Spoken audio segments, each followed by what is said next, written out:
लंकिनी, जो लंका नगर के प्रवेश द्वार पर पहरा देने वाली रक्षिता थी, राज्य की सुरक्षा का जिम्मा था।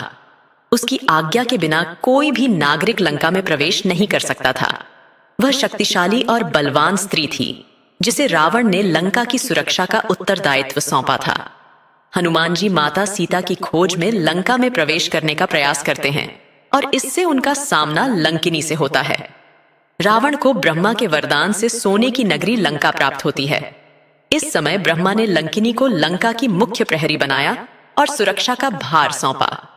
लंकिनी ने ब्रह्मा से पूछा कि उसे कब तक इस कार्य में तैनात रहना है, जिस पर ब्रह्मा ने उत्तर दिया कि जब वानर रूप में भगवान यहाँ आएंगे तब उसके सामने एक ही प्रहार होगा और वह परास्त हो जाएगी। उस समय लंका की सुरक्षा समाप्त होगी और उसे मुक्ति मिलेगी। हनुमान सीता की खोज में लंका पहुंचते हैं, लेकिन लंकिनी उन्हें रोकती है जब वे अंदर प्रवेश करने की कोशिश करते हैं। हनुमान जी को लंकिनी पहचान जाती है और उन्हें रोक लेती है। हनुमान जी उसे बताते हैं कि वे केवल लंका को देखने आए हैं, लेकिन लंकिनी उन पर हमला करने के लिए उत्सुक हो जाती है।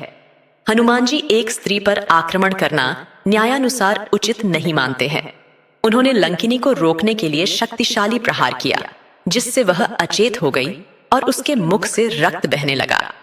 एक वानर ने इस ताकतवर प्रहार से लंकिनी को ब्रह्मा जी के कहे गए वचन को याद किया। ब्रह्मा जी के वचन याद आने पर लंकिनी ने हनुमान जी से क्षमा मांगी और उन्हें सारा कांड सुनाया। उसने हनुमान से कहा कि अब लंका और राक्षसों का अंत नजदीक है और ब्रह्मा जी के आदेश के अनुसार उसका सुरक्षा का दायित्व समाप्त हो गया है। उसने हनुमान जी से क्षमा प्राप्त करने के बाद वह फिर से ब्रह्मलोक की ओर चली गई।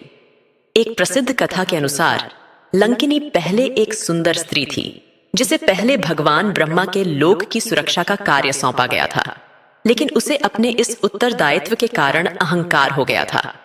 इस अहंकार के कारण ब्रह्मा जी ने उसे राक्षस नगरी का प्रहरी बना दिया था।